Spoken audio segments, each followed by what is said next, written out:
Welcome to session number 64 in the Worlds of Speculative Fiction series.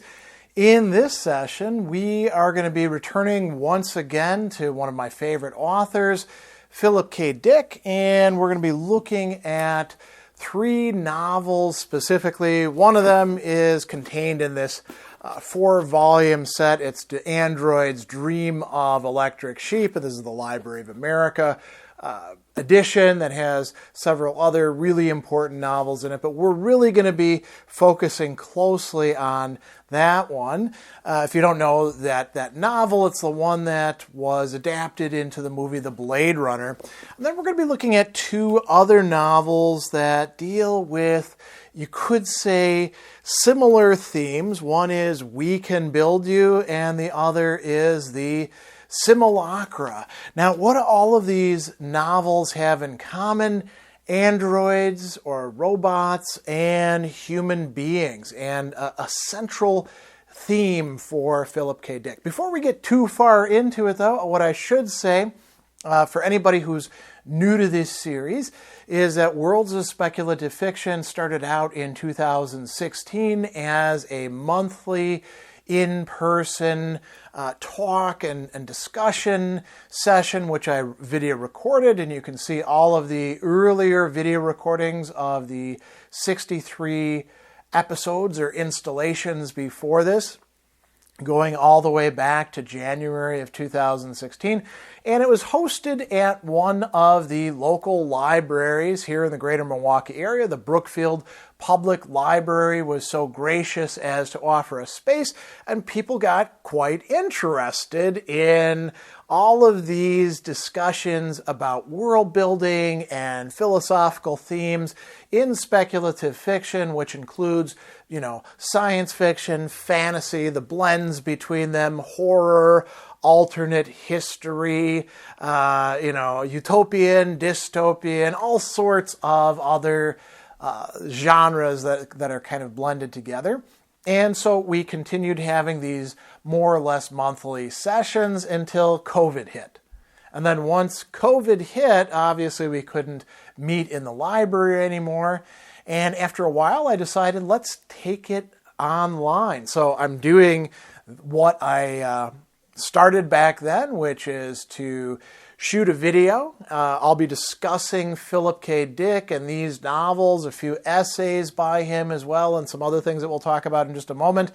And that'll run for 90 to 100 minutes, depending on how much I get done, how much I can pack in. We're going to talk a lot about philosophical themes, about what Dick's own views on these matters are, some of the key characters, the world building, and his attitudes towards the future that we're going to be exploring. And then we follow it up with a video conferencing session for people who want to engage in a little bit more Q&A, discussion, not necessarily one-on-one, but a smaller group. But with the video that you're seeing right now, we run it with a premiere, and people can do live chat on the side, weigh in. I'm watching it at the same time as they are, and so we have a really great time. So if you're on the premiere, that's awesome. If you're seeing this later, well, you can say things in the comments if you want to, and I'll respond to them. And I'll definitely be talking much more about Philip K. Dick and these particular themes in the future. So the key idea here is androids and humans, and I do want to point something out that I discovered in this These Shifting Realities of Philip K. Dick, Selected Literary and Philosophical Writings. Very interesting volume. So this is something that he wrote in 1981, shortly before he's going to die. And he's talking about one of his earliest short stories, which you may have read, called Beyond Lies the Wub. And he says, when I wrote this back in my youth and politically active Berkeley, I would never have thought of the crucial ingredient in the wub being a soul. I was a fireball, radical, and atheist, and religion was totally foreign to me.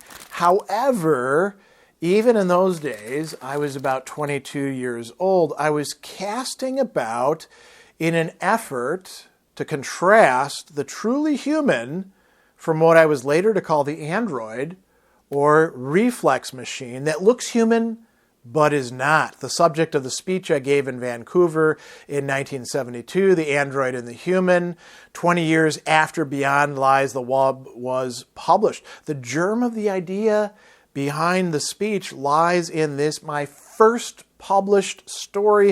It has to do with empathy, or as it was called in earlier times, caritas or agape.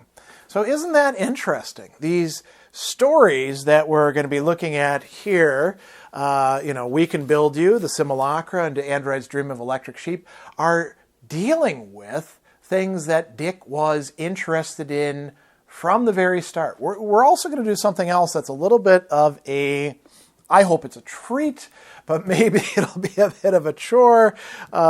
This is a thing that's called the Exegesis of Philip K. Dick. You notice that it is quite a tome. You could probably break walnuts with this on a hard table. And this is, Dick's own notes that he's writing about things.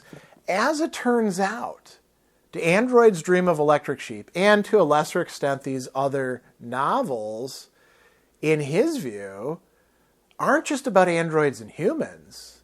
They play a role in his trying to figure out reality itself. So the other major themes of Philip K. Dick's writings are intricately connected to this question of what is distinctively human, what pretends to be human but isn't, how do human beings devolve from being genuinely human into androids or something analogous to that, and how does this figure into, issues like empathy or love or agape and the universe as a totality. So these are some of the key ideas that we're going to be exploring. So buckle in. We got a lot of cool stuff to run through over the next roughly 90 minutes, maybe a little bit shorter, maybe a little bit longer, depending on how much I pack into this, as I mentioned earlier.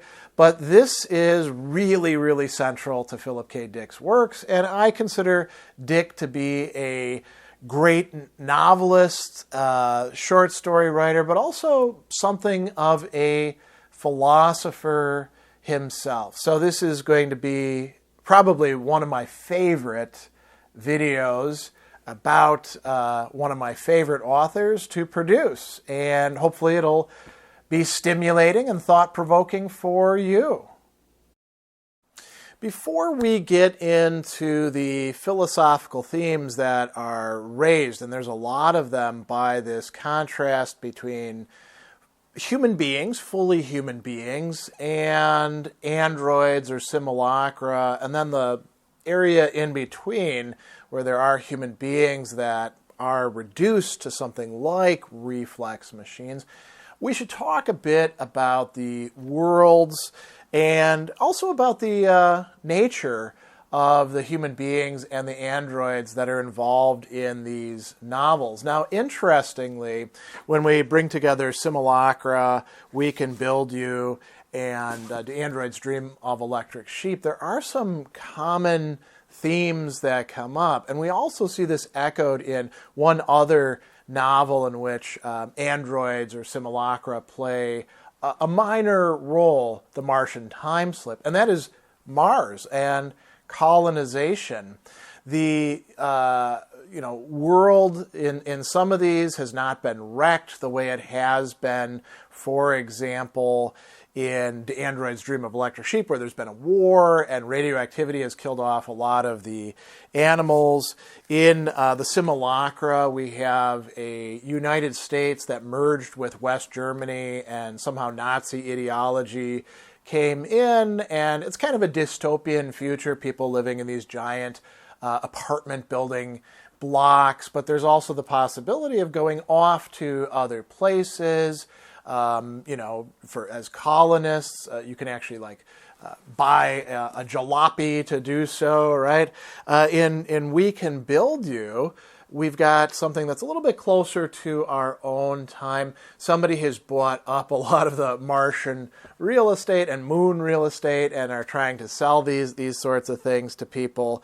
And there aren't many simulacra yet developed in We Can Build You. And there's actually only one that matters in the simulacra, and that's the simulacra of De Alta, the president of the United States and Europe, right? In the android's dream of electric sheep, there are a number of androids that are being built by various corporations, particularly the Rosen Corporation, and they're actually doing the building off-site. A lot of human beings have actually left the Earth and are going out as colonists to other places because the Earth is, not completely ruined, but there's a lot of things wrong with it. And we should also talk about, very briefly, the Martian time slip in which colonization is taking place on Mars as well. And that might actually be an interesting place to begin talking about the various androids. Now, there's two places in that novel where this comes up, and I think what you see here is kind of similar to what's going on in the Simulacra. These are non-mobile simulacra that are requiring, some maintenance, and they have certain functions. So in the very first chapter, right, we have this going on. Several times he'd visited the public school with his son. That was different. David was at the top of his class, attending the most advanced teaching machines along the route. He stayed late, making the most of the tutorial system of which the UN was so proud. Now, what are these teaching machines? Androids. David was with the Aristotle, learning the rudiments of science, philosophy, logic, grammar, poetics, and an archaic physics. Of all the teaching machines, David seemed to derive the most from the Aristotle, which was a relief. Many of the children preferred the more dashing teachers at the school. Sir Francis Drake, English history, fundamentals of masculine civility, or Abraham Lincoln, United States history, basics of modern warfare in the contemporary state, or such grim personages as Julius Caesar and Winston Churchill. He himself had been born too soon to take advantage of the tutorial school system. He'd gone to classes as a boy where he sat with 60 other children. Later in high school, he'd found himself listening and watching an instructor speaking over closed-circuit TV along with a class of 1,000. If, however, he had been allowed into the new school, he could have readily located his own favorite on a visit with David on the very first parent-teacher day. In fact, he had seen the Thomas Edison teaching machine, and that was enough for him. It took David almost an hour to drag his father away, right? And a little bit later, we find Jack, who's this character, going to the school, and he roams around wondering where the boy had gone. Ahead, a group of children had collected around a teacher, a tall, white-haired, bushy-browed gentleman who Jack recognized as Mark Twain.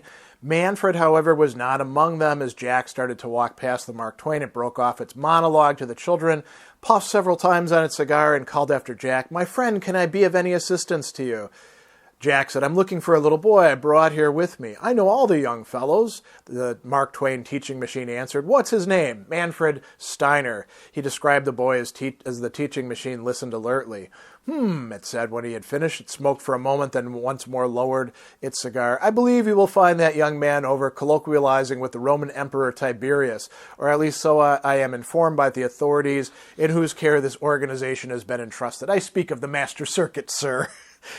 Tiberius. He had not realized such figures were represented here at the public school, the base and deranged personages of history. Evidently, from his expression, the Mark Twain understood his thoughts. "Here in the school," it informed him, "as examples not to be emulated, but to be avoided with the most scrupulous zeal, you will find, sir, as you make your peregrinations about these halls, that many rascals, pirates, and scamps are on display, sermonizing in dolorous and lamentable tones their edifying histories for the enlightenment of the young." The Mark Twain, again puffing on its cigar, winked at him, disconcerted. Jack hurried on. I do want to read you this other little part here. At the Immanuel Kant, he stopped to ask directions. Several pupils in their teens stood aside for him. The Tiberius, it told him in heavily accented English, can be found down that way. It pointed with absolute authority. It did not have any doubts, and Jack hurried at once down that particular hall. So in Martian Time Slip, and you could also say, well, really in the Simulacra and We Can Build You, it's going to be important, famous people who are made into androids, made into teaching machines, Simulacra, whatever we want to call them.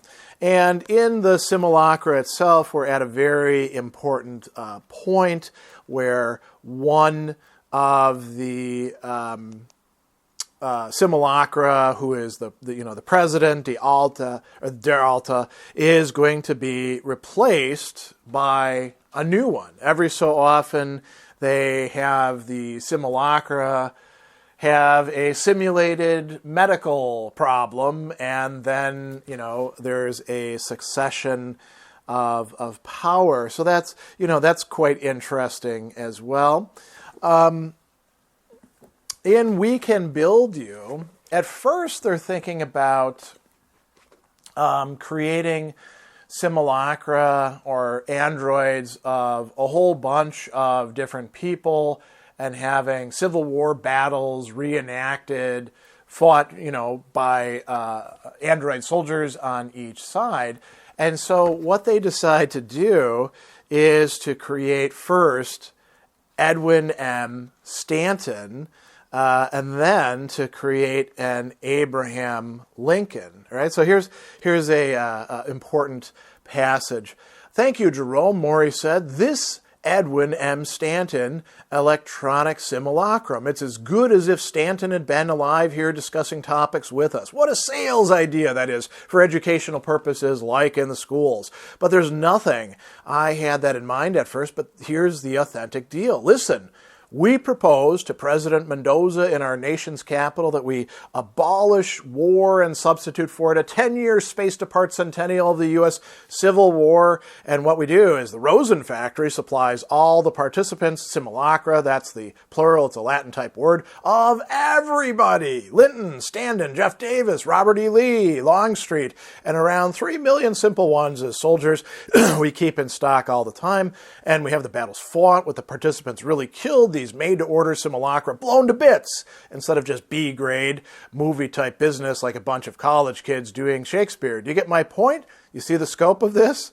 And we are all silent. Yes, I thought there is scope to it. We could be as big as General Dynamics in 5 years. My father eyed him, smoking his ANC. I don't know, Maurice, I don't know. Why not? Tell me, Jerome, what's wrong with it? The times have carried you away, perhaps, my father said in a slow voice tinged with weariness. Or am I getting old, right? And they go on and they create an Edward Stanton simulacrum, which we'll talk about in just a bit. Then they create an Abraham Lincoln. Now, their rival and much larger organization run by the kind of shady tycoon, you could say, is going to create a John Wilkes Booth, but it's not a very good one like the Stanton and the Lincoln are, as we'll talk about. What about in Do Androids Dream of Electric Sheep, the really central novel that all of this, I would say, turns around for Dick? Well, there aren't a lot of famous android replicants, simulacra, whatever we want to call them. Instead, there's a number of different models, and they're created for particular purposes, and they're not allowed on Earth. They're created for the outworld colonies, and they actually do carry out a good bit of the colonization. Now, that's also coming up in We Can Build You, this idea that you could go and be a colonist, and then you would have essentially some indentured servant simulacra who would be doing work for you. That comes up there as well. But in Do Androids Dream of Electric Sheep, that becomes an absolutely central feature of, you could call it, the narrative universe.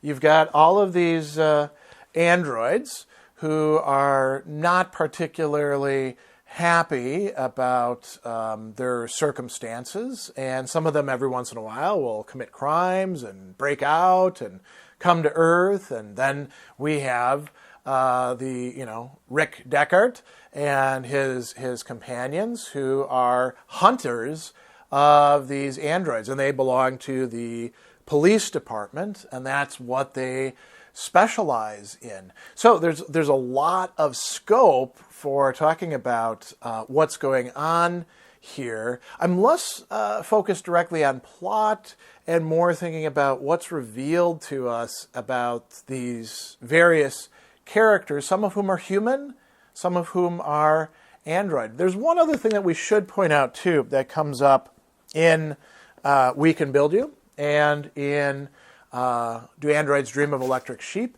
And that is the fundamental difference between, you could say, a fully developed, fully functioning human being and androids. There are other human beings who could be, as Dick is going to call them, schizoid, or schizophrenia can also do this, or psychosis, these forms of mental illness.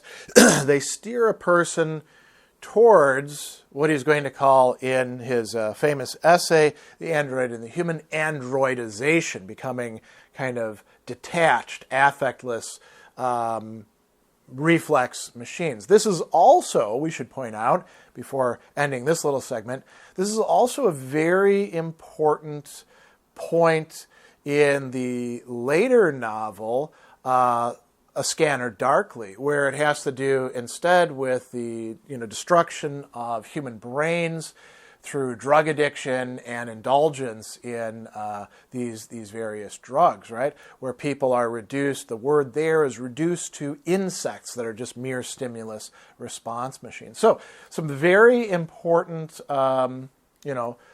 aspects to these stories. Androids, humans, what are the androids actually used for? Why are they there? How do they fit into the human social world, the economic world, the world of human affairs? It's a little bit different from story to story, but there are some quite important common themes shared across these novels.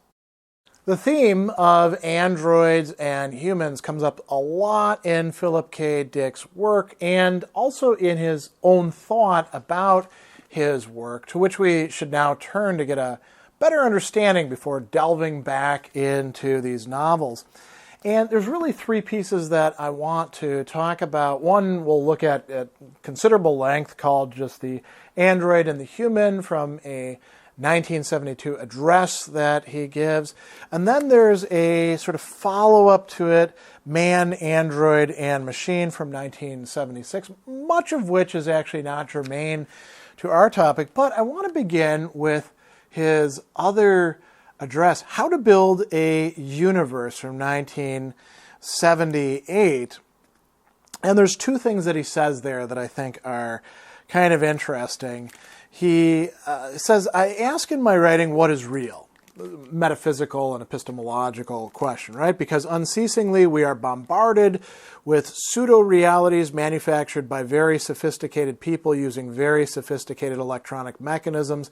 I don't distrust their motives, I distrust their power. They have a lot of it, and it's an astonishing power, that of creating whole universes of the mind. I ought to know.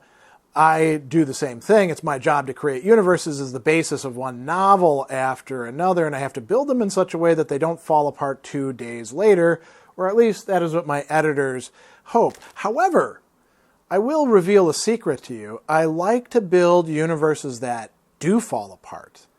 I like to see them come unglued, and I like to see how the characters in the novels cope with this problem. I have a secret love of chaos. There should be more of it. Do not believe, and I am dead serious when I say this, do not assume that order and stability are always good in a society or in a universe. The old, the ossified, must always give way to a new life and the birth of new things. Before the new things can be born, the old must perish. This is a dangerous realization because it tells us we must eventually part with much of what is familiar to us, and that hurts, but that is part of the script of life. Unless we can psychologically accommodate change, we ourselves will begin to die inwardly. What I'm saying is that objects, customs, habits, and ways of life must perish so that the authentic human being can live. And it is the authentic human being who matters most, the viable, elastic organism that can bounce back, absorb, and deal with the new. So that's one important thing that he's saying from How to Build a Universe. And then a little bit later, he'll say, I consider that the matter of defining what is real, that is a serious topic, even a vital topic. And in there, somewhere, is the other topic, the definition of the authentic human, because the bombardment of pseudo-realities begins to produce inauthentic humans very quickly, spurious humans, as fake as the data pressing at them from all sides. My two topics are really one topic. They unite at this point. Fake realities will create fake humans, or fake humans will generate fake realities and then sell them to other humans, turning them eventually into forgeries of themselves. So we wind up with fake humans inventing fake realities and then peddling them to other fake humans. It is just a very large version of Disneyland. You can have the Pirate Ride or the Lincoln Simulacrum or Mr. Toad's Wild Ride. You can have them all, but none is true. So that's a very interesting set of points that he's making there. I mean, think about how much more true this is in a world permeated by virtual reality in the technosphere that we live in at present. And we're going to work our way backwards. Let's talk now about this rather longish piece, Man, Android, and Machine, much of which ends up being about things that don't have much to do with androids and a lot to do with cosmology. So he begins with similar points to the android and the human, and then he's going to diverge. He says, within the universe there exists fierce, cold things which I have given the name machines to. Their behavior frightens me, especially when it imitates human behavior so well that I get the uncomfortable sense that these things are trying to pass themselves off as humans, but are not. I call them androids, which is my own way of using that word. By android, I don't mean a sincere attempt to create in the laboratory a human being, as we saw, for example, in the TV film The Quester Tapes. I mean a thing, somehow generated, to deceive us in a cruel way, to cause us to think it be one of ourselves. Made in a laboratory, that aspect is not meaningful to me. The entire universe is one vast laboratory, and out of it come sly and cruel entities that smile as they reach out to shake hands. But their handshake is the grip of death, and their smile has the coldness of the grave. These creatures are among us, though morphologically they do not differ from us. We must not posit a difference of essence, but a difference of behavior. In my science fiction, I write about them constantly. Sometimes they do not know they are androids. Like Rachel Rosen, they can be pretty but somehow lack something. Or like Pris in We Can Build You, they can absolutely be born of a human womb and even design androids, the Abraham Lincoln in the book, and themselves be without warmth. They fall within the clinical entity schizoid, which means lacking proper feeling. I'm sure we mean the same thing here, with the emphasis on the word thing. A human being without the proper empathy or feeling is the same as an android built to lack it either by design or mistake. Now notice what he's going to say here. This is really absolutely central. We mean basically someone who does not care about the fate that his fellow living creatures fall victim to. He stands detached, a spectator, acting out by his indifference. John Donne's theorem that no man is an island, but giving the theorem a twist. That which is mental and a moral island is not a man. So he goes on a little bit further and he says, there's some interesting speculations here about masks, and we need to be careful in what we assume to be underneath the mask. He says, I made a mistake at one point in time. I supposed only bad people wore frightening masks, but you can now see I fell for the magic of the mask. It's dreadful, frightening magic, it's illusion. I bought the deception, and fled. I now wish to apologize to you for preaching that deception as something genuine. I've had you all sitting around the campfire with our eyes wide with alarm as I tell tales of the hideous monsters I encountered. My voyage of discovery ended in terrifying visions I dutifully carried home with me as I fled back to safety. Safety from what? From something which, when the need was gone for concealment, smiled and revealed its harmlessness. And then he goes on and he says, I don't intend to abandon my dichotomy between what I call human and what I call android, the latter being a cruel and cheap mockery of the former for base ends, but I had been going on surface appearances. To distinguish the categories, more cunning is required, for if a gentle, harmless life conceals itself behind a frightening war mask, then it is likely that behind gentle and loving masks there can conceal itself a vicious slayer of men's souls. In neither case can we go on surface appearance. We must penetrate to the heart of each, to the heart of the subject. So how do we figure out what is real in the sense of the authentically human? Oh, this is where we want to turn back to his earlier address, the android and the human. And he begins by saying the distinction between mechanism and organic human being is breaking down. And not just because we use all of this technology that we incorporate into our own bodies in many cases or interfaces, but also because the machines are becoming so sophisticated they're taking on animation.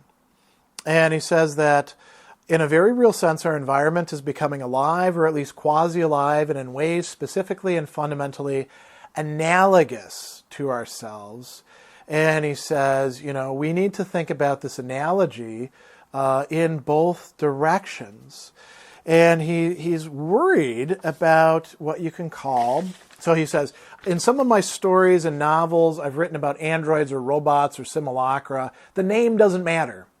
What is meant is artificial constructs masquerading as humans, usually with a sinister purpose in mind. I suppose I took it for granted that if such a construct, a robot, for example, had a benign or anyhow decent purpose in mind, it would not need to disguise itself. Now, that's a very interesting thing to say, because in We Can Build You, the simulacra are not disguising themselves. We know that Stanton and Lincoln are, in fact, simulacra, but they're pretty benign, right? In the simulacra itself, of course, the great secret is that the president is, in fact, an android who just sits in one place, and so that secret is being concealed. And then, of course, in Android's Dream of Electric Sheep, we have androids trying to pass themselves off as humans, which necessitates the bounty hunters.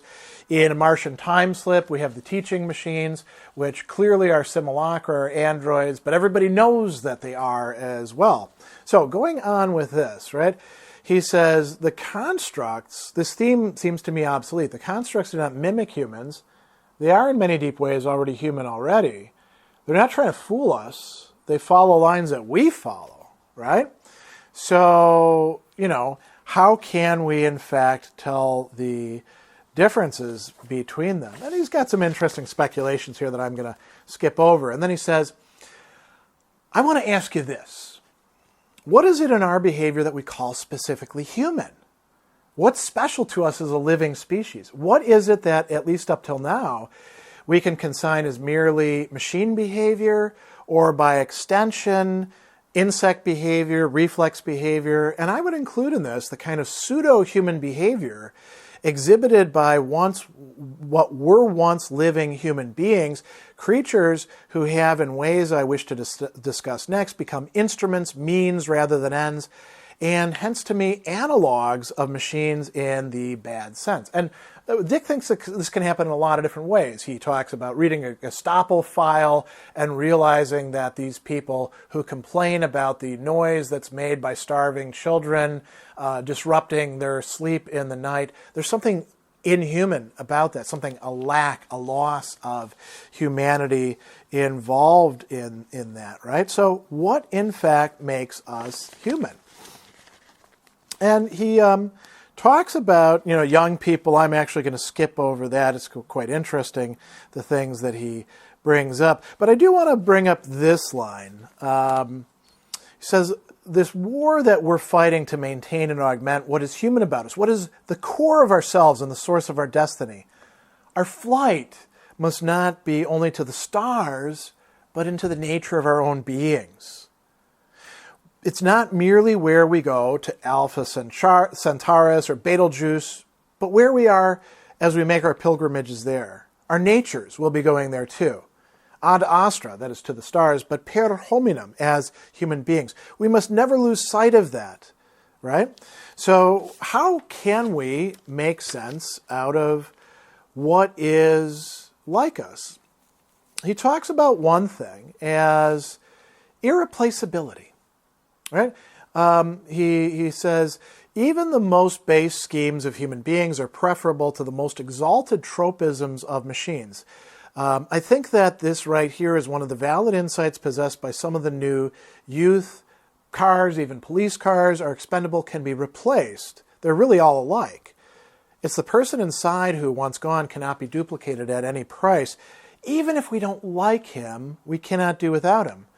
And once gone, he will never come back. So if he's made into an android, he will never come back, never be human again, or anyway, most likely will not. Right? And so he talks about this new individuality of the kids. We might applaud it as, being irresponsible or antisocial, but also as meaningful. And so he goes on and he says, this danger of androidization. Becoming what I call, for lack of a better term, means, as I said, to allow oneself to become a means, to be pounded down, manipulated, made into a means without one's knowledge or consent. The results are the same. You cannot turn a human into an android if that human is going to break laws every chance he gets.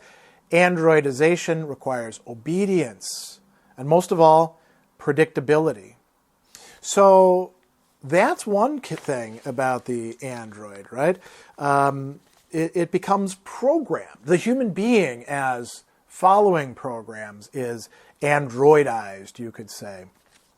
Going on a little bit further, he's talking about the state apparatus and totalitarian society and technology and all of these concerns about that and how the kids are all right.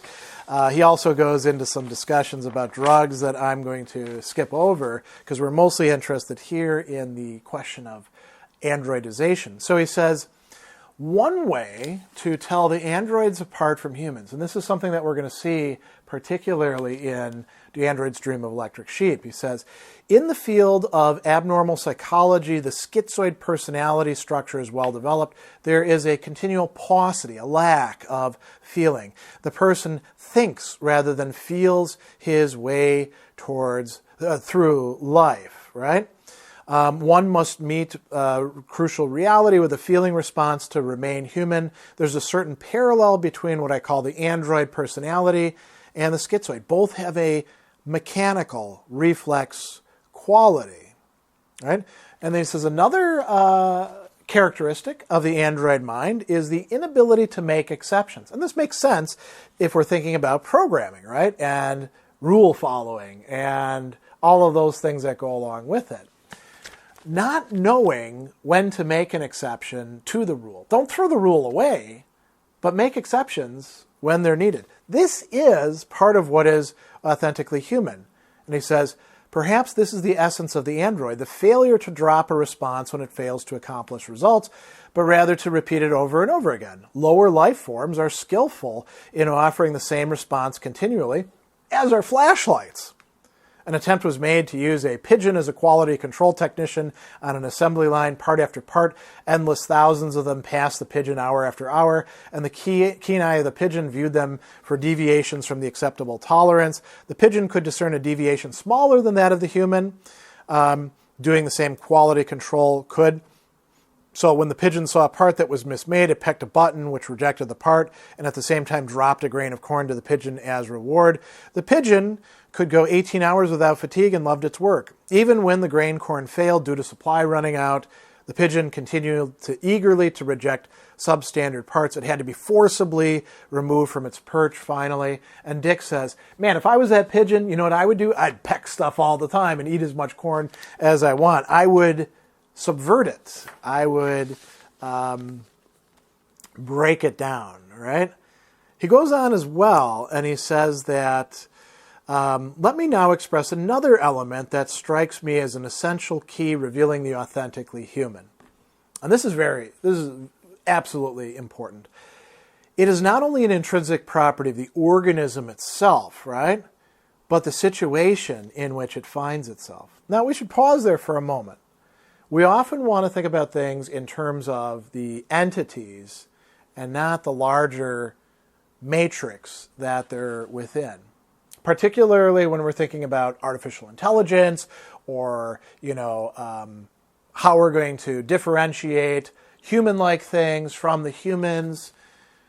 Dick is on to something really important here. He says, that which happens to it, that which it is confronted by, pierced by, and much must deal with, certain agonizing situations create on the spot a human where a moment before there was only, as the Bible says, clay. Such a situation can be read off the face of many of the medieval pietas, these images, right? The dead Christ held in the arms of his mother, two faces, that of a man, that of a woman. Oddly, in many of these, the face of Christ seems older than that of his mother. It is as if an ancient man is held by a young woman. She has survived him, and yet she came before him. And this is, sort of an example. And he says, I've seen young women, 18, 19 years old, suffer and survive things that would have been too much for me, and I think for almost any man. Their humanness, as they pass through these ordeals, developed as an equation between them and their situation. What does this mean? Genuine, authentic humanity is not just something that we possess as our nature and have to preserve. It's also something that arises out of us in our engagement with the world, particularly with suffering, and also in our relation to others. So it's not something we can simply take for granted. Oh, I'm totally human. We become human, existentially, you could say. He goes on and he says, possibly the difference between what I call the android mentality and the human is that the latter passed through something the former did not, or at least passed through it and responded differently, changed, altered what it did, and hence what it is. It became. I sense the android repeating over and over again the same limited reflex gesture, like an insect raising its wings threateningly over and over again, or emitting a bad smell. One defense or response works, or it doesn't. Caught in sudden trouble, the organism that is made more human, that becomes precisely at that moment human, wrestles deep within itself and out of itself to find one response after another as each fails, right? And so this is a very pregnant idea, you could say, right? And so, he talks about a number of other aspects of things. And I think that, it's great to close with this last bit that he's talking about, right? This inability for a computer to process paradoxes. He says, he's using this, in the end was the beginning, right? And he says, perhaps when a computer is ready to churn forth one or the other of the two statements and an android operating the computer will make a decision. Although if I'm correct about the android mentality, it will be unable to decide and will print out both at once, creating a self-canceling nothing, which will not even serve as a primordial chaos. An android might, however, be able to handle this, capable of some sort of decision-making power. It might conceivably pick one statement or the other as, quote, correct. But no android, and you will recall and realize I mean by this term I'm summing up that which is not human, no android would think to do what a bright-eyed little girl I know did, something a little bizarre, certainly ethically questionable, but to me truly human. And then it shows a spirit of merry defiance, a spirited, though not spiritual, bravery and uniqueness. And this involves stealing Coca-Cola for her friends. So, Dick is providing us with some very thoughtful and well reflected upon ways in which we could understand the differentiation between the android and the human. There's a risk for us human beings of becoming androids because of the situations that we're in, including how we deal with androids and human beings that have become androidized. And we see that coming up, particularly in Do Androids Dream of Electric Sheep? You know, there's a bounty hunter who, Phil Rush, seems to himself be going down that line as Deckard recognizes, right?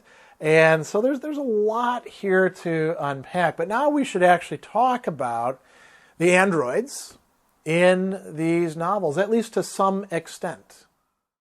Given what Dick has told us about the distinction that he wants to maintain between human beings and androids, one that is in danger of being effaced, and not just by outside forces, but even in some cases human beings allowing themselves or making the wrong choices and becoming more and more like reflex machines, insects, androids. It's interesting to think of the characters, or in some cases not quite characters, but things involved in these three novels. And if we start with the Simulacra, right? So we've got this discussion. This is very early on. The Kalbfleisch is the name of the simulacrum. Simulacrum stopped, its arms stuck out, rigid in their final gesture, the withered face vacuous. The simulacrum said nothing, and automatically the TV cameras also shut off one by one. There was no longer anything for them to transmit, and the technicians knew it. They've got the message across, right? And then these characters are talking about how to deal with the seemingly fascist sons of Job, right? And they're then going to talk about building the next simulacrum, right? McRae says, Kalbfleisch is going to go soon, within the next month. He didn't say what Karp at once wanted him to say. Will we build the next simulacrum? Karp would have asked had he dared, but he was afraid to speak. Karp was, as McRae knew, a coward. His integrity had long ago been emasculated in order he be capable of functioning properly within the German business community. Spiritual, moral emasculation was a present-day prerequisite for participation in the gay class, those who are in on the secrets, in the ruling circles. And we go on a little bit further, right? So he says the next firm which built a simulacrum for the government of the USEA would be a small firm, one which the authorities could control. The name which came to McRae's mind was Frauenzimmer Associates, an extremely small, marginal firm barely surviving in the world of SimCom, simulacra construction for planetary colonization. He did not tell Anton Karp this, but he intended to open business discussions with Maurice Frauenzimmer, the head of the firm, any day now, right? So there's this whole discussion here, and the simulacrum is just a tool. It's just there. Sort of like the teaching machines in Martian Timeslip. When we go on to The Android's Dream of Electric Sheep, the simulacra, or the androids, they have considerably more agency. They are much closer to us humans. They are mobile. They have memories. They present themselves. They take the place of other human beings. They even have a fake police station, and that's where we're going to go. I'm not going to try to summarize every human-android interaction in this amazing novel, but let's just look at a few that give us a taste of what's going on. So Deckard, who is a human, is trying to kill Luba Luft. He has to give her a Voight-Kampff test, which tells empathetic responses first. And she calls the cops, and cops come, arrest him, and they take him to a police station, which is itself a simulacrum. It's a fake police station. And Garland is one of the people on Deckard's list. He's supposed to kill these different Nexus 6 androids. And Phil Resch is sent upstairs. And he's another bounty hunter. And then Garland says, you know, I'm warning you, you're not going to like the results of these tests. And Phil Resch goes upstairs. And, you know, Garland has a laser tube on him. And he says, that damn fool Resch. Deckard says he actually doesn't know. He doesn't know. He doesn't suspect. He doesn't have the slightest idea. Otherwise, he couldn't live out a life as a bounty hunter, a human occupation, hardly an android occupation. So Garland is saying, listen, I'm an android. So's that guy Phil Resch. And that poor sap doesn't know that he's an android yet. And he says, these other carbons, the other suspects you're supposed to test and retire, I know them all. We all came here together on the same ship from Mars. Not Resch. He stayed behind another week, receiving the synthetic memory system. And then Rick says, what'll he do when he finds out? I don't have the foggiest idea, Garland said remotely. It ought, from an abstract intellectual viewpoint, to be interesting. He may kill me, kill himself, maybe you too. He may kill everyone he can, human and android alike. I understand such things happen when there's been a synthetic memory system laid down, when one thinks it's human. Right? And he goes on, and they talk a little bit more, and Garland brings up something really central to androids and to Android's Dream of Electric Sheep. Rick says, you androids don't exactly cover for each other in times of stress. Garland says back, I think you're right. It would seem we lack a specific talent you humans possess. I believe it's called empathy. Right? And as it turns out, Phil Resch is going to be tested by Deckard. But the reason is, first, when they go to get Lubba Luft, Phil Resch is ready to kill her, and she suggests to him that he's actually an android himself. Phil Resch is also very worried. He's like, oh, I've got a pet, a pet squirrel. Do androids actually have pets? I care about that squirrel. So they get to Lubba Luft, right? And Deckard actually does something very nice for Lubba Luft. He buys her a book that has, artwork that she would be, interested in. So anyway, Lubba Luft says to Resch, you're not human no more than I am. You're an android too. And Phil Resch says, we'll deal with that at the proper time. Let's take her to my car. See, androids will kill each other, right? Androids don't feel a sense of solidarity. They are essentially self-contained machines. And they do end up killing Lubba Luft. And then Phil himself is going to get the Voight-Kampff test. Deckard is going to administer it to him. And Phil Resch says, if I test out Android, you'll undergo a renewed faith in the human race. But because it's not going to work out that way, I suggest you begin framing an ideology which will account for it. And then after the test, it turns out that Resch is human. How does this work? What's going on here? So Rick says there's a defect in your empathetic role-taking ability, one that we don't test for, your feelings towards androids. And Resch says, well, of course we don't test for that. We're killing androids. And then Deckard says, well, maybe we should. He had never thought of it before, had never felt any empathy on his own part towards the androids he killed. Always he'd assumed that throughout his psyche he'd experienced the android as a clever machine, as in his conscious view. And yet, in contrast to Phil Resch, a difference had manifested itself. And he felt instinctively he was right. Empathy towards an artificial construct? He asked himself, something that only pretends to be alive? But Lubba Luft seemed genuinely alive. It had not worn the aspect of a simulation. Phil Resch says, you realize what this would do if we included androids in our range of empathetic identification as we do animals. We couldn't protect ourselves. These Nexus 6 types, they'd roll over us and mash us flat. You and I, all the bounty hunters, we stand between the Nexus 6 and mankind, a barrier which keeps the two distinct. Furthermore, I thought the test was over. And then Rick says, I want to ask myself a question. I'm going to show you how to do the test, and we're going to ask me a question. And what happens?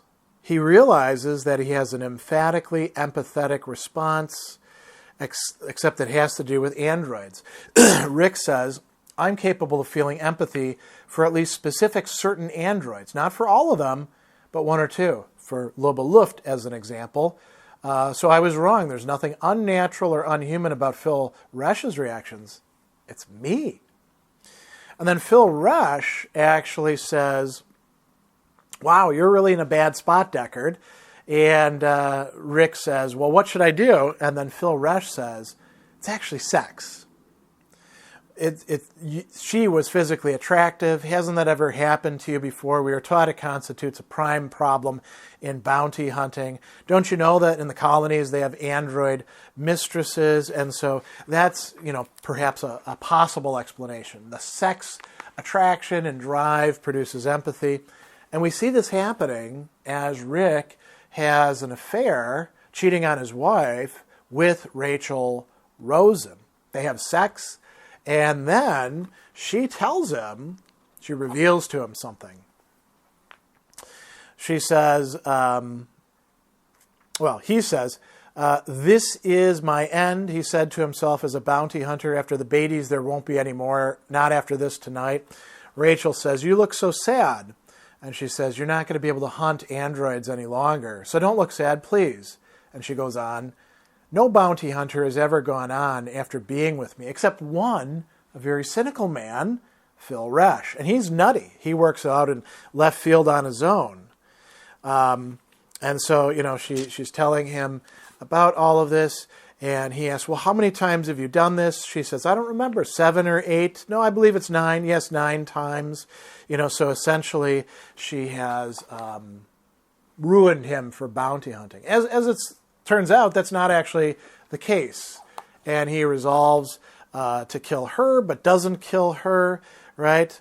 And lets her go. She's actually going to do something terrible, kill his his real goat, throw it off the building because of her lack of empathy. But he goes on and is able to kill the remaining bounties. He's actually going to be aided by Mercer, this figure that gets left out in the movie but plays an incredibly important role in the book, who turns out to be both fake and real at the same time and is oriented around empathy. So in The Android's Dream of Electric Sheep, the androids are in general bad, incapable of empathy, but it's possible for human beings, Rick Deckard, and also Isidore, to feel empathy towards them. When we look at We Can Build You, which is an earlier novel, it's a little bit different with the androids or Simulacra. In this case, it's actually the humans that are more android-like. For example, Pris, the young woman. And I'm going to read this little selection here.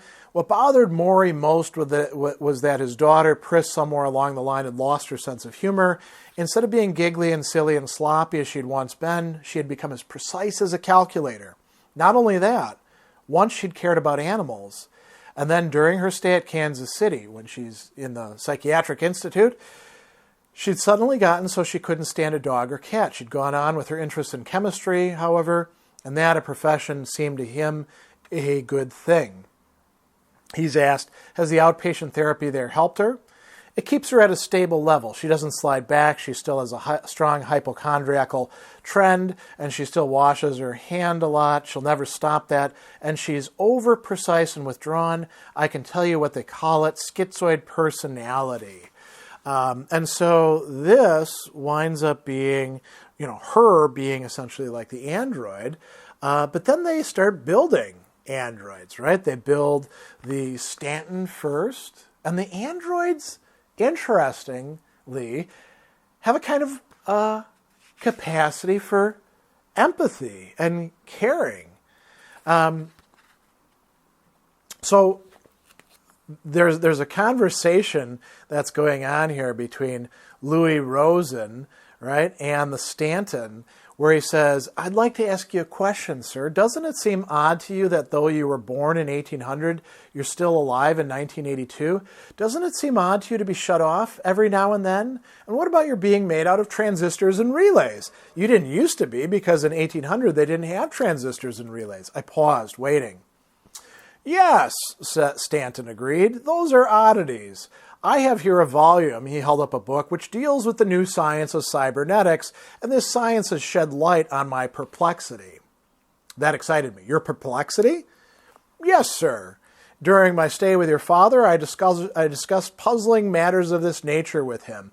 When I consider the brief span of my life, swallowed up in the eternity before and behind it, the small space that I fill, or even see engulfed in the immediate immensity of spaces which I know not and which know not me, I am afraid. I should think so, I said. I am afraid, sir, and wonder to see myself here rather than there, for there is no reason why I should be here rather than there, now rather than then. Did you come to any conclusion? He's asking him, what's your take on all of this, right? The Stanton cleared its throat, then got out a folded linen handkerchief and carefully blew its nose. It seems to me that time must move in strange jumps, passing over intervening epochs, but why it would do that or even how I do not know. At a certain point, the mind cannot fathom anything further.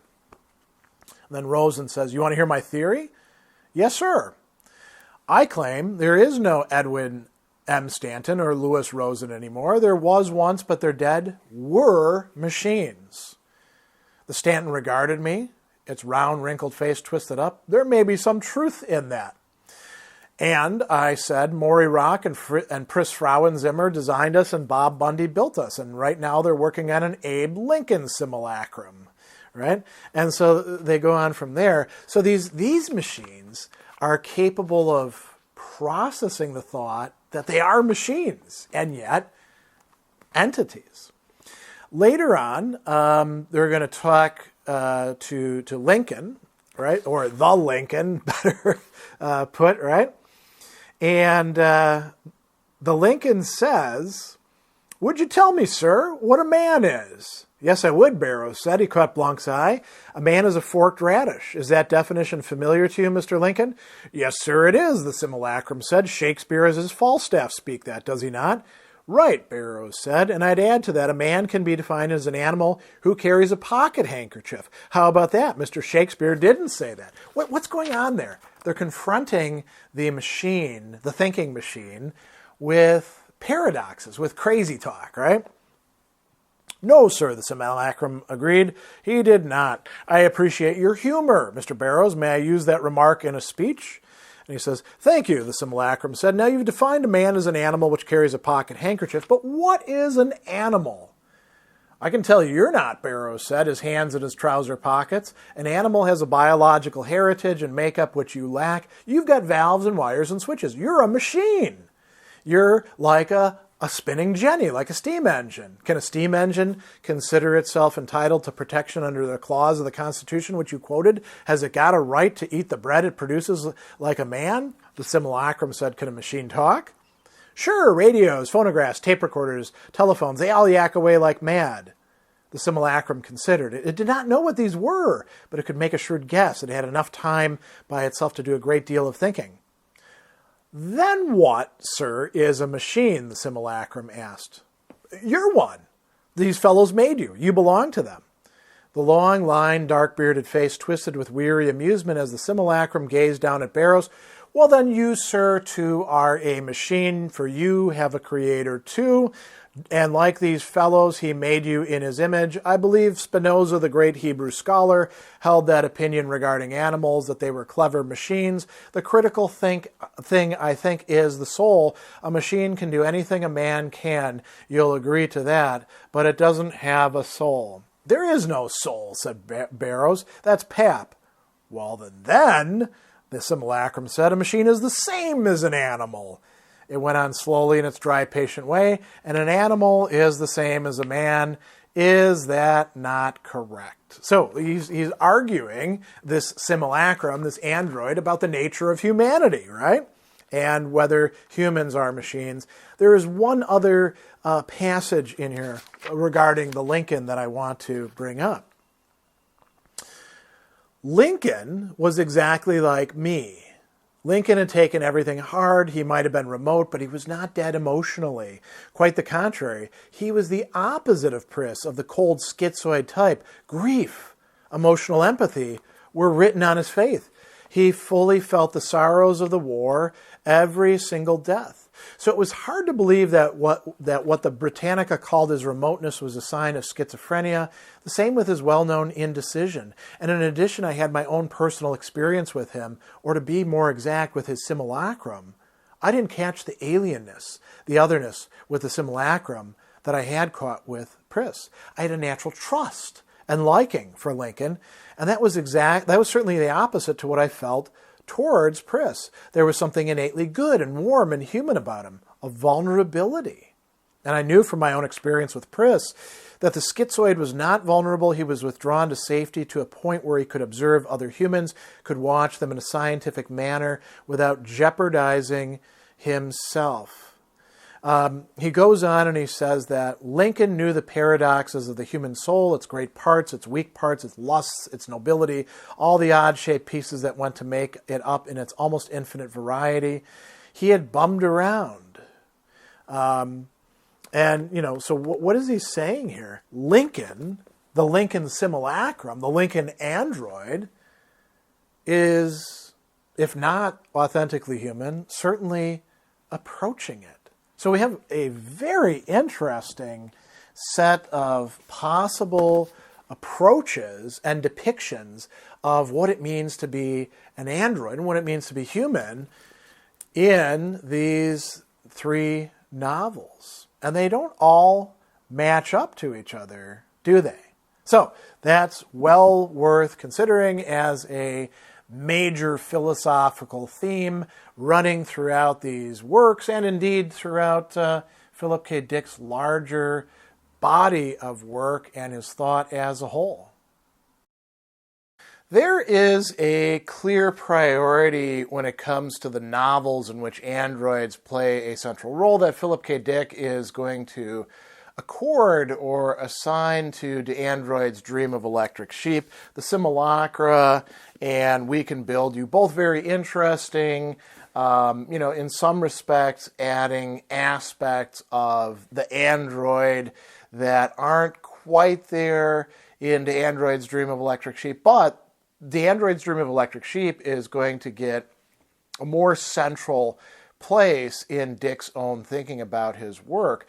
And it doesn't just stem from the fact that The Android's Dream of Electric Sheep is the one novel that is selected for a film adaptation into the Blade Runner, which we're going to talk a little bit about later on, in part because Dick has a lot to say about what's going on with that. That's quite revealing, and in part because we also want to point out some of the things that are there in the movie that are not there in the novel and vice versa. But it's not just the novel. Philip K. Dick, we have this book called The Exegesis, and this was edited by these two, Pamela Jackson and Jonathan Lethem, out of a whole slew of papers, thousands of pages of things that Dick was writing, sort of making sense out of his own, as he viewed it, mystical experience and what it meant, and the works that he had written. Now, a lot of this is from the 1970s, a little bit, I believe, from the 1980s, shortly before Dick himself passed away. But the novels that we're talking about, for the most part, are written in the 60s and 70s, right? A lot of them written in the 1960s. So he had a lot of time to think about all of this. And the first really important entry that has to do with Android's Dream of Electric Sheep is in folder 18, just listed as August 1978 or later, so we're talking about 10 years after the publication of Android's Dream of Electric Sheep. And he starts out by talking about the three stigmata of Palmer Eldritch and Maze of Death, and he says they're total opposites. In Maze, reality is a hallucination. There's a real world behind it. In three stigmata, hallucination becomes real. Not real becomes hallucination and thus departs. And then immediately he starts talking about the Android's Dream of Electric Sheep. And he says, surface level, or the Android's Dream reveals, number one, surface level, Mercer is real. Now, Mercer is not an android. Mercer is the thing the androids can't quite get, right? Below that, too, Mercer is fake, a hoax, a fraud. Androids can get that because they think that he is just a fake, and they're going to show it, and then that'll be the end of Mercerism. And then third, below that, Mercer real, bottom line. And he says, I think this three-level structure is the one that we have vis-a-vis Christianity, a secret within a secret. A, not A. Precious artifact, three-layer was close. You have this question, is fake real? With respect to Christianity, yes. This is in terms of a two-value system, A or not A. If a three-value system is used, A becomes not A by reversal, then not A is reversed, not restoring A, but something else. A what? How does it differ from A, if at all? Answer, call it A prime. I say A prime out A's A in an ontological sense. It is profoundly deeper, newer, richer level than A, but also paradoxically it is A. But A prime is not A. So A prime is and is not A. And he goes on from that. So this is telling us something about the hoax, Mercerism in the novel, which plays such an important role for Decker in making sense out of his experiences and his relation to androids and also to human beings. A little bit later on, he's going to put a whole bunch of novels into a sequence with each other. And he begins first by talking about a listing of this, the logical sequence, scanner, so scanner darkly, occlusion, tears, what is really there, which we don't see, flow my tears, the policeman said, stigmata, who occludes us at spurious worlds, maze, how occluded, negative hallucinations, finally ubic, the salvific entity and how it works. Notice that the android's dream of electric sheep, as it hasn't been mentioned yet, nor are either of these two android novels being mentioned. And he goes on and he talks about this sinister life form taking power over us, reducing us to slaves. It causes us to forget our former state and be unable to see or to think straight and not to know we can't see or think straight. Finally, it becomes invisible to us by reason of what it has done to us. We cannot even monitor our own deformity, our own impairment. So going on with this, he tells us that scanner, as I've said before, is the other half of tears, the inner half. And then he goes on and talks about the various books were written in the wrong order, but they can be read in the right order, or anyhow gestalted. If read, they will be gestalted. What's the correct sequence? Scanner darkly, one of his later novels, right? Flow my tears, the policeman said. Stigmata, three stigmata of Palmer Eldritch. Maze, the maze of death, Ubik, and then number 6, do androids dream of electric sheep? And he says, a vital theme, that of Mercer and his reality through some sort of mystic identification via empathy, the role of animals, the tomb world, the fakeness of fakeness, my two-slit logic. And then he goes on to talk about a short story, which has been turned into a movie as well, Imposter. Then he talks about faith of, and then he says every other relevant story and novel from Joint to Remember Wholesale to Electric Ant, Retreat Syndrome, not listed in 1 through 8, which, could include these two as well. But what this shows us, very interestingly, is that as Dick is making sense out of his works, and as he's thinking about what his works have to reveal to us, The Android's Dream of Electric Sheep is not just some cool adventure story or, about the master-slave dialectic or anything like that.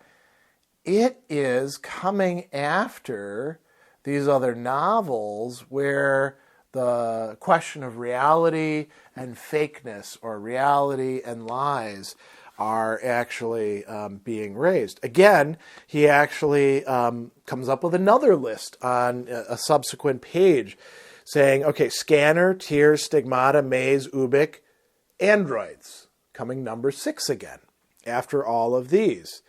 And he ties maze, ubic, and androids together in salvific entity mysteriously here, right? So, this is quite interesting. A little bit later, as he's playing with similar themes. He's going to tell us that I now see our fallen state as consisting of 4 basic deformations. Number 1, irreal world, which we accept as real. This cuts us off from the truly real world. Number 2, perceptual occlusion, which prevents us from accurate reality testing, so that we ourselves reinforce the convincingness of the unreal world. Number 3, pervasive deterministic enslavement, which reduces us to the level of reflex machines, lacking true volition, which is part of the problem for the androids, isn't it? But also for the schizoid personality, the person who has become androidized, right? Finally, 4th, amnesia, which cuts us off from our true memory systems, which in turn robs us of our authentic identities. And he says, who gains by this? What is the payoff? And to whom, right? So, this is showing that there's something important epistemologically going on here in all of his novels. He turns to discussing specifically what it is that this entity that's revealing things to him, Zebra, is doing. And he says, this is in section 21-22, this all goes back to what I figured out before. It is the irreal versus the real, the inauthentic versus the authentic, that which is being in contrast to that which only seems. So, to me, it is epistemology which is involved. Rootedness and truth versus the lie.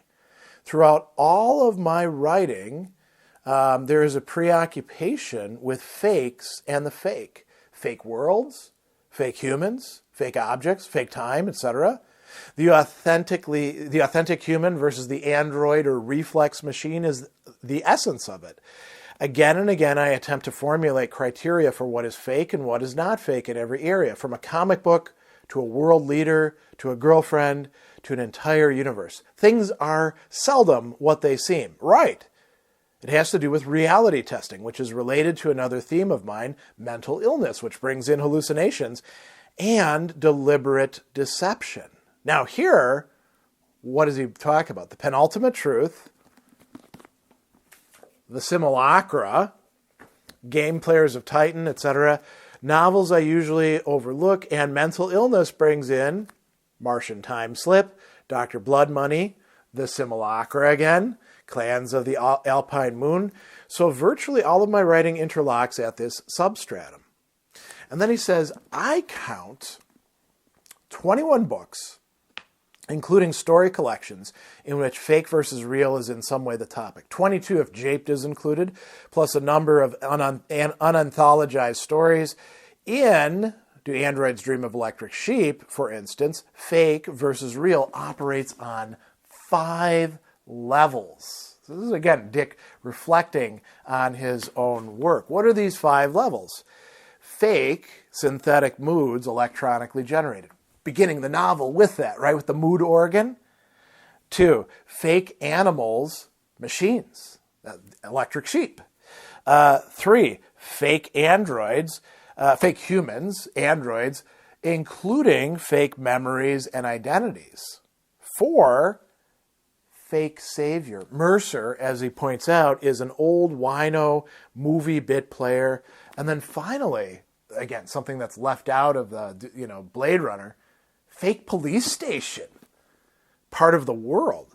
And he says in TMITHC, there are deliberately faked objects in a world, this is the man in the high castle, the totality of which may be fake, in which the Axis won World War II.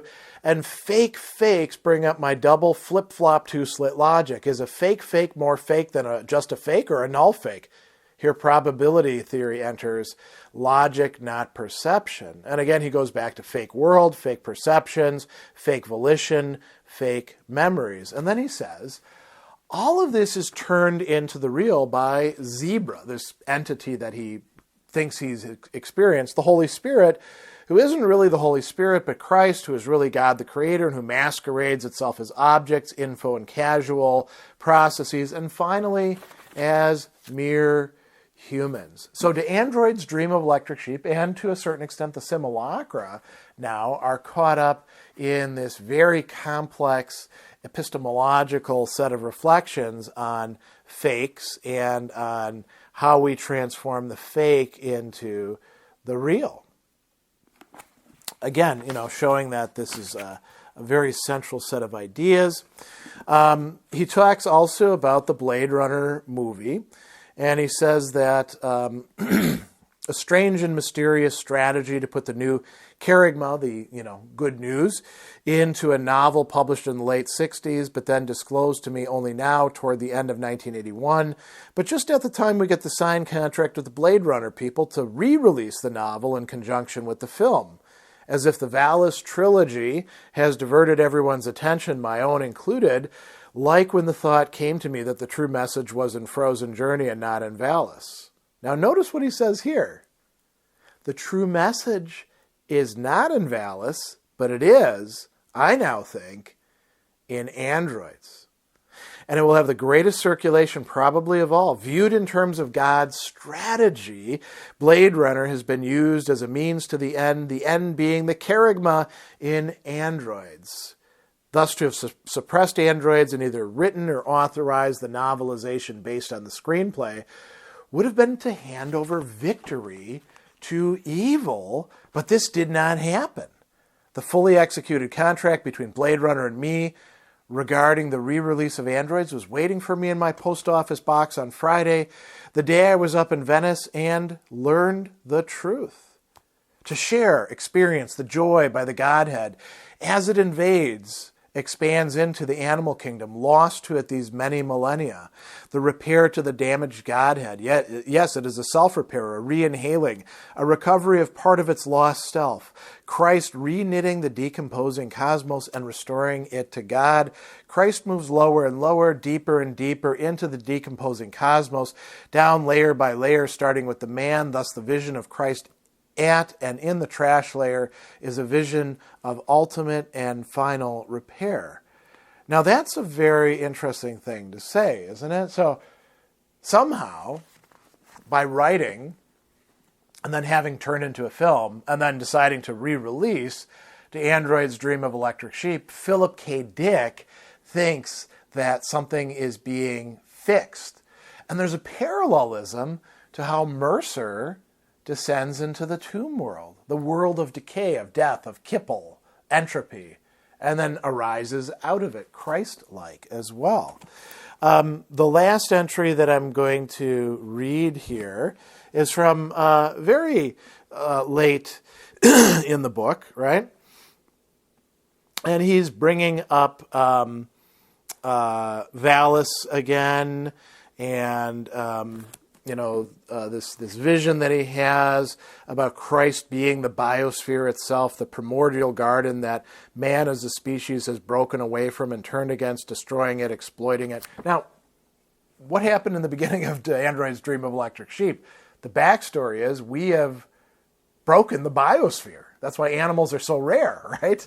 And we did so through some sort of nuclear war that had all these bad effects going on. And he goes on and he says, once Christ is homologized to the biosphere, the nature of original sin is clear, and with it, the nature of the fall into hell, endless horizontal tracking and occlusion, thus a coherent and lucid system emerges. And it is this that oddly, really, in parentheses, is dealt with in androids, in Android's Dream of Electric Sheep. The cruelty to the spider is paradigmatic of the evil act committed by a debased and in fact soulless pseudo-human creature against God himself, and symbolizes and expresses the total issue. Hence, logically, the figure of Mercer, his ability to restore life, and the empathy factor itself a fortiori. What debased, parentheses, androids, man does now against the biosphere is only the final and ultimate act or step that completes the series of falls that began with original sin and expulsion from the garden, that is, true extinct cosmos, note extinct as in androids, the E entry in the Guinness Animal Book. So very clearly, Do Androids Dream of Electric Sheep is not just a cool story about, zapping robots and humans fighting each other. It's not just a love story. As a matter of fact, that's more in the movie than in the actual book. It's not simply about empathy. It's not just a story of, colonization or anything like that. Dick thinks that it is really central to the entire life work that he had going on. And the contrast between androids and humans and the vital role that empathy is going to play is absolutely central in that epistemological and ethical and metaphysical problem. One of the topics that becomes absolutely unavoidable to go into when we think about Do Androids Dream of Electric Sheep is its adaptation to the movie The Blade Runner. And there's several different things that we have from Philip K. Dick that give us some additional insight about this. One of these is the Notes on Do Androids Dream of Electric Sheep, in which he is, sort of thinking about what a good film adaptation would look like. And then the other would be it's not actually the very last interview, it's found in this book, The Last Interview and Other Conversations, which is discussing the film adaptation, Blade Runner and Hollywood Temptations, an interview by James Van His.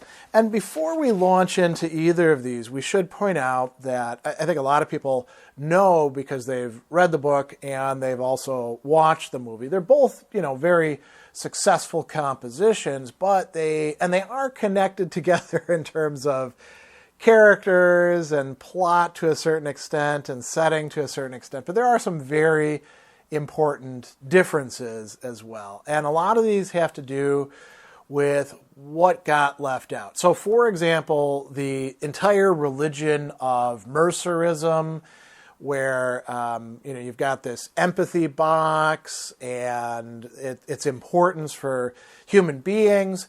You can also say that the notion of empathy doesn't figure as heavily in the Blade Runner as it does in Do Androids Dream of Electric Sheep, where it's absolutely central, and the Voight-Kampff test is based primarily on empathetic responses. The motivation of the characters who are the androids changes significantly.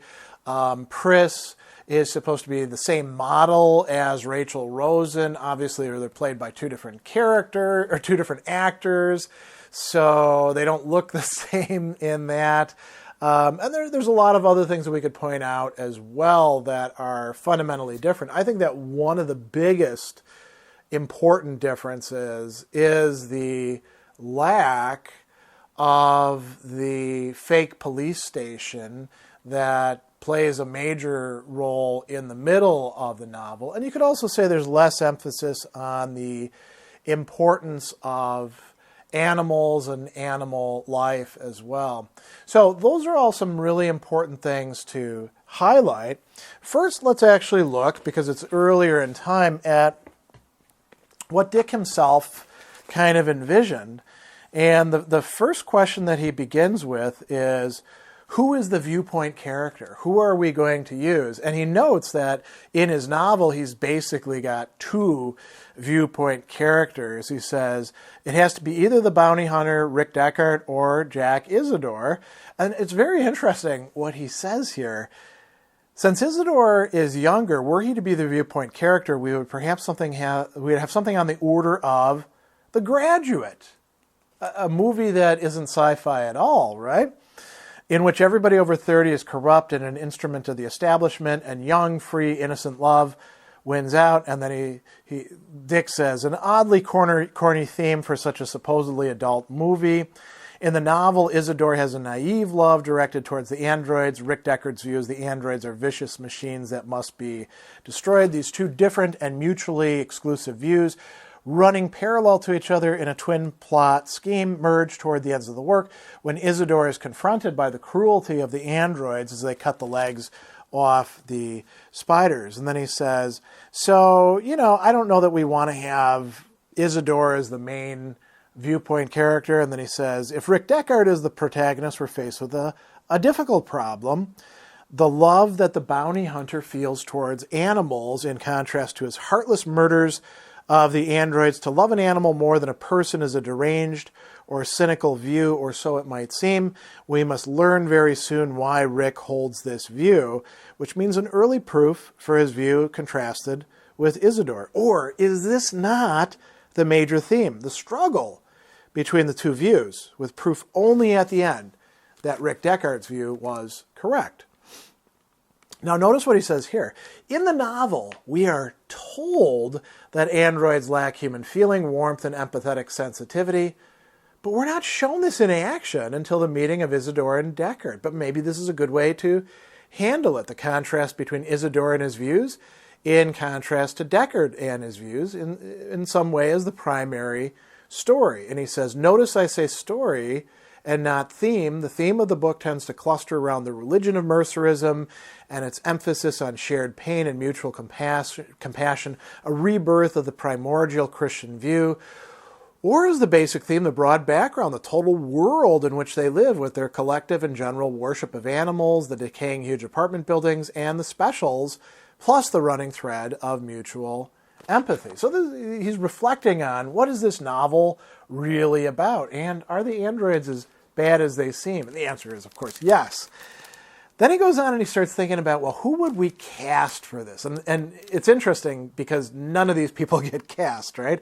Rick Deckard could be played by Gregory Peck, which makes him powerful and sensitive and wise, in contrast to Richard Widmark, which makes him a psychotic killer with several lesser possibilities, like Martin Balsam, which makes him into an archetypal father figure, or someone like Ben Gazzara, which makes him bold and a man of action. What about Isidore?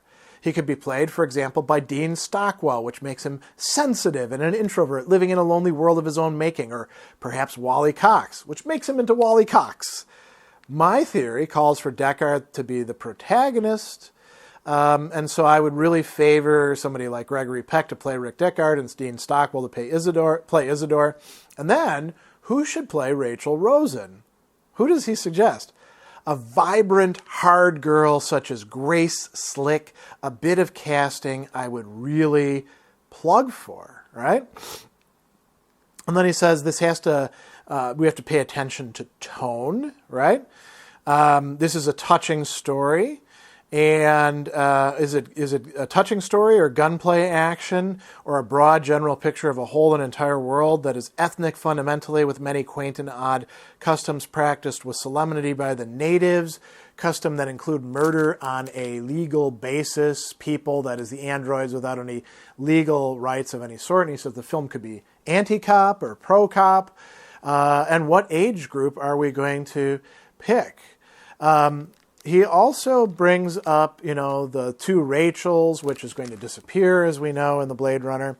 The small plot element, he says, of the other police station could be eliminated entirely. So he's already starting to think past that. The mood organ material, he says, we could probably get rid of that as well. Maybe that's not quite so important. And then he goes on and he says, it seems to me the one strong point of the novel is the fact that it provides space for many moods and tones.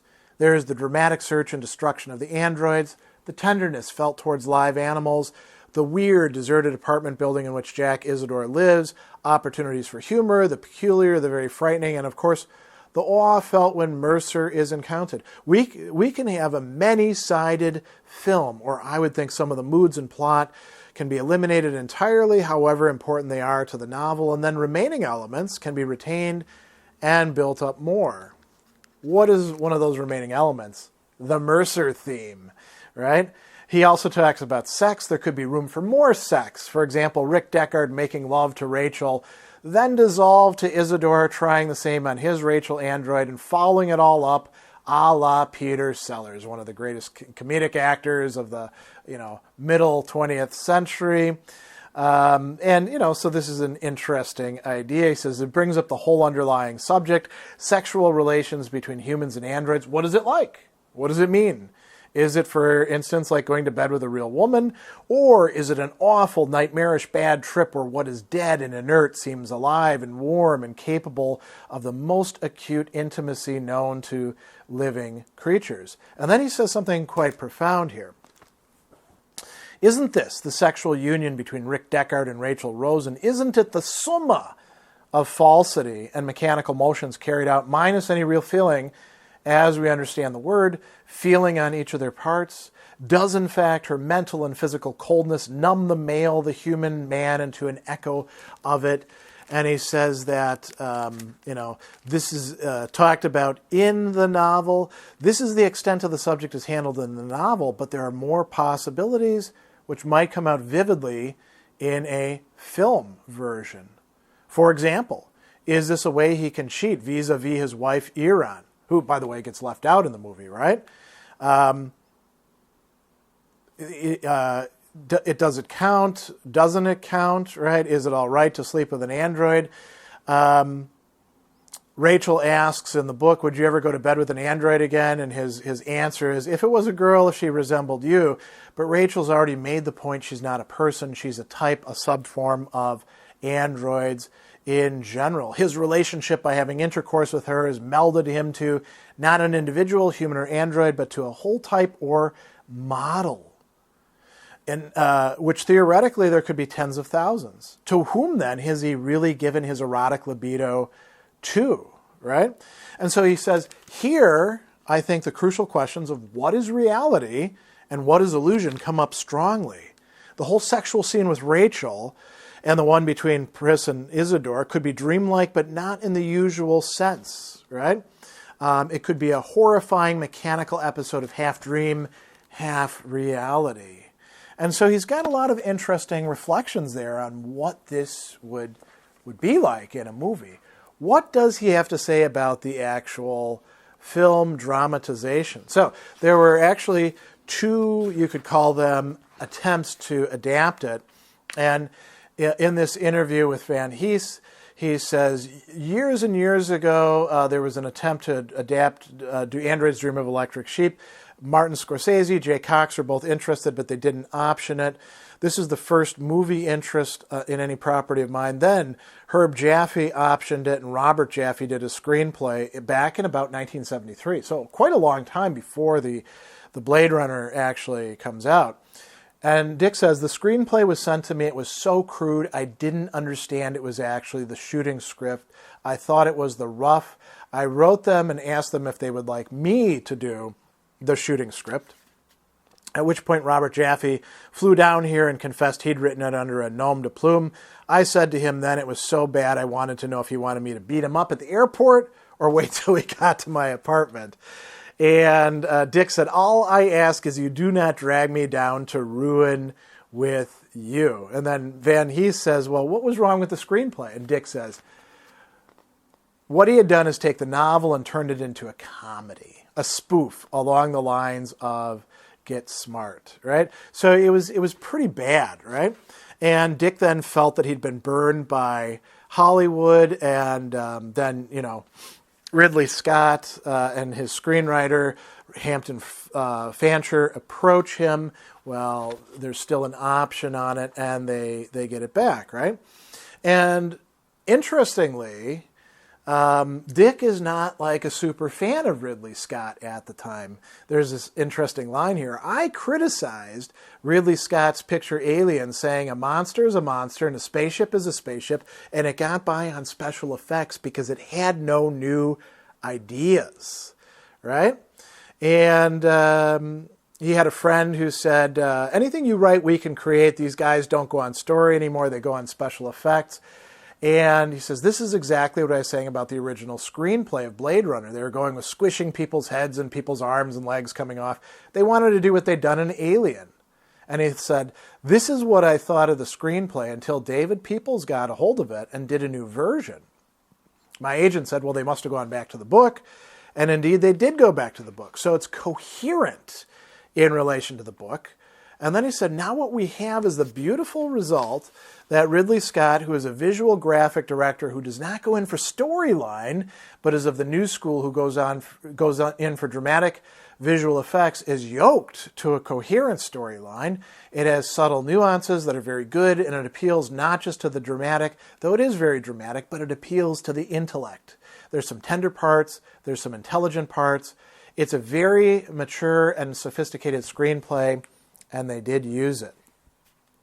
And then he also talks about how the portrayal of the androids and their motivation had changed a bit, right? They're infiltrating Tyrell's industrial complex, but the motivation that people's assigned is rather lofty. He accentuates their very limited lifespan and their desire to meet their creator God in order to find some way to overcome their limited lifespan. And then they go on a little bit more, and Dick says, a little bit later on, here we go, that, what did you think of the casting? So Dick says, Sean Young, who plays Rachel, I've never seen act. I've seen Harrison Ford act and Rutger Hauer act, but I've never seen her act. I guess hardly anyone's seen her act, but when it came to these pictures, I was blown away. I said, that's Rachel. You could have hung pictures of 100 different women, and I could have unerringly picked out that one as Rachel. That's not a simulation of Rachel. That is Rachel. They went and found her, and I told my friends that I want to be introduced to her, and they said, no, you don't. You've got it backwards. You don't want to be introduced to her. And then there's more and more that goes on with this. And then he's asked about Rutger Hauer, who, of course, plays Roy Beatty, right? And he says, well, I saw him in Soldier of Orange. He'd kill you just as soon as look at you. Oh, my God, this is the Nordic Superman that Hitler would have said would come marching out of the laboratory. This is the blonde beast the Nazis were creating. And, of course, the origin of the book, The Android's Dream of Electric Sheep, was my research into the Nazis for The Man in the High Castle. He talks about, looking through these Gestapo documents and the issue of lack of empathy, a sort of androidization on the part of the Gestapo officers. He says, I read this line, we are kept awake at night by the cries of starving children. I remember that line and it influenced me. I thought there's amongst us something that is a bipedal humanoid, morphologically identical to the human being, but that is not human. It is not human to complain in your diary that starving children are keeping you awake. And there in the 1940s was born my idea that within our species is a bifurcation, a dichotomy between the truly human and that which mimics the truly human. When I saw those stills of Rutger Hauer, I thought, holy Jesus, it's come back, right? A little bit later on, he says that this idea of the owning a real animal has been really pushed into the background. The symbolism of the live animal versus the artificial animal is gone. The metaphor is gone, but the basic theme of the novel, the two basic themes that interweave are there. The first is what constitutes the essential human being, and how do we distinguish and define the essential human being from that which only masquerades as human? That's there. The second theme is the tragic theme that if you fight evil, you will wind up becoming evil, and that this is the condition of life. There's a quote from the novel that I think really is the basic theme of the novel. It doesn't appear in the film because it's spoken by Mercer, a character in the book who wasn't transferred over to the film. Here's the line. You will be required to do wrong no matter where you go. It is the basic condition of life to be required to violate your own identity. At some time, every creature which lives must do so. It is the ultimate shadow, the defeat of creation. This is the curse at work, the curse that feeds on all life everywhere in the universe. And Dick goes on to say, that is really the intellectual theme of the novel, that Deckard, to kill the replicants or the androids or whatever you want to call them, is brutalized and dehumanized. And he goes on and he says, so you have Deckard becoming more and more dehumanized, and the replicants become more and more human, and at the end, they meet and the distinction is gone. But this fusion of Descartes and the replicants is a tragedy. It's not a victory where the replicants become humanized and there's some victory by humanity over inhumanity.